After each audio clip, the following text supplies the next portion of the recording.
নমস্কার বন্ধুরা, বাঙালি রান্নাঘরে তোমাদের অনেক অনেক স্বাগত। চলে এলাম একটা নতুন রেসিপি নিয়ে। আজ আমি বানাবো পাবদা মাছের রেসিপি। তো দেখে নাও কীভাবে বানাচ্ছি পাবদা মাছটা। যদি তোমাদের রেসিপিটা ভালো লাগে তোমরা এরকমভাবে বাড়িতে বানিয়ে খেয়ে দেখতে পারো। খুব সিম্পল একটা রেসিপি। দেখে নাও কী কী লাগছে। তো দেখো, পাবদা মাছটা আমি এখানে ভালো করে ধুয়ে রেখেছি। মিডিয়াম সাইজের পাবদা মাছ এটা। এর আগে আমার চ্যানেলে দেওয়া আছে পাবদা মাছের রেসিপি একটু বড় সাইজের, এর থেকে তোমরা ওটা গিয়ে চেক আউট করতে পারো। ওই রেসিপিটাও তোমাদের ভালো লাগবে। তো দেখো, আমি এখানে নুন আর হলুদ একটু দিয়ে দিয়েছি। এটা মেখে নেবো, মেখে এটা ভেজে নেবো।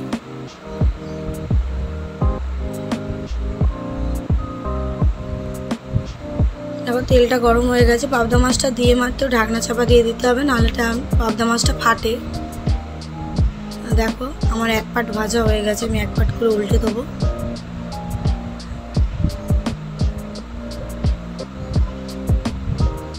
তোমরা কী কী রেসিপি দেখতে চাও আমার কমেন্ট বক্সে জানাতে পারো, আমি সেরকম রেসিপি আনবো। দেখো, মাছগুলো ভাজা হয়ে গেছে। এখানে দেখো আদা বাটা আছে, কাঁচা লঙ্কা চিড়ে রেখেছি, ধনেপাতা কুচি আর টমেটো কুচিয়ে রেখেছি। কড়াই আমি একটু কালো জিরে দিয়ে দিলাম। এই রেসিপিটা সর্ষের তেলেই হবে। দেখো, কটা কাঁচা লঙ্কা আমি চিড়ে রেখেছিলাম দিয়ে দিলাম 4-5টা। টমেটোগুলো দিয়ে দিচ্ছি আমি। আদা বাটাটাও দিয়ে দিলাম। একটু ভালো করে নাড়ি চাড়িয়ে নেবো মশলাটা।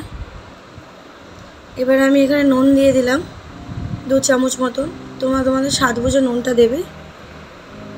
ধনের গুঁড়ো দিয়ে দিলাম এখানে 2 চামচ। হলুদ গুঁড়ো দিয়ে দিচ্ছি এখানে 1 চামচ। লঙ্কার গুঁড়ো দিয়ে দিচ্ছি 1.5 চামচ। আমি লঙ্কার গুঁড়ো দিয়েছি, যে যেমন ঝাল পছন্দ করো সেই বুঝে দেবে। মশলাটা একটু ভালো করে নাড়িয়ে কষে গেছে। দেখো, আমি একটুখানি জল দিয়ে দিচ্ছি, মশলাটা পুড়ে যেতে পারে, নাহলে একটু হালকা করে নাড়ি চাড়িয়ে নেবো। দেখো, মশলাটা আমার হয়ে গেছে, তেল ছেড়ে দিয়েছে মশলা থেকে। এবার আমি জল দিয়ে দিচ্ছি, যে যেমন ঝোল পছন্দ করো সেই বুঝে জলটা দেবে। আমি বেশি ঝোল করব না, হালকা মাখা মাখা রাখবো। এবার ঝোলটা ফুটে গেছে, আমি মাছগুলো দিয়ে দিচ্ছি।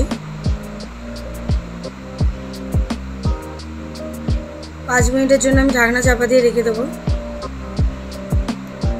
দেখো, 5 মিনিট হয়ে গেছে, ঢাকনা খুলে নিচ্ছি।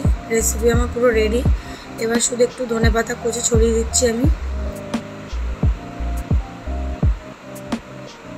দেখো, আমার পাবদা মাছের রেসিপি পুরো রেডি। এবার আমি গ্যাসের ফ্লেমটা অফ করে দেবো। দেখো, আমার পাবদা মাছের রেসিপি পুরো রেডি। খুবই সিম্পল একটা রেসিপি, সহজ রেসিপি। তোমরাও এরকমভাবে বাড়িতে বানিয়ে খেয়ে দেখতে পারো। আশা করি রেসিপিটা সবার ভালো লাগবে। যদি ভালো লেগে থাকে একটা লাইক, এটা সাবস্ক্রাইব, এটা শেয়ার করে দিও। দেখা হচ্ছে অন্য একটা রেসিপির সাথে। চলো, টাটা।